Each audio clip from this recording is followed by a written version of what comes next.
T20 വനിതാ ലോകകപ്പ് ക്രിക്കറ്റിൽ ആദ്യ മത്സരത്തിൽ ഇന്ത്യക്ക് ദയനീയ തോൽവി. ന്യൂസിലൻഡിനോട് 58 റൺസിനാണ് ഇന്ത്യ തകർത്തടിഞ്ഞത്. ആദ്യം ബാറ്റ് ചെയ്ത ന്യൂസിലൻഡ് 4 വിക്കറ്റ് നഷ്ടത്തിൽ 160 റൺസ് എടുത്തു.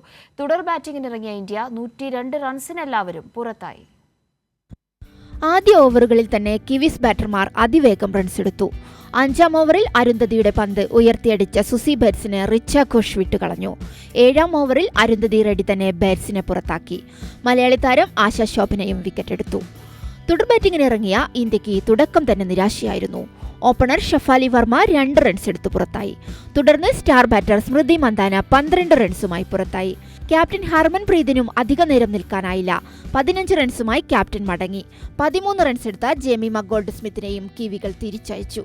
ചീട്ടുകൊട്ടാരം പോലെ ഇന്ത്യയുടെ ബാറ്റിംഗ് നിര തകർന്നു വീണു. എതിരാളികളെ വിറപ്പിക്കുന്ന ബാറ്റർമാർ ഓരോരുത്തരായി മടങ്ങി. കിവികൾ വിജയം കൊത്തിയെടുത്തു. ആദ്യ മത്സരത്തിൽ തന്നെ ഇന്ത്യക്ക് കണ്ണീര്. Sports desk, Kairali news.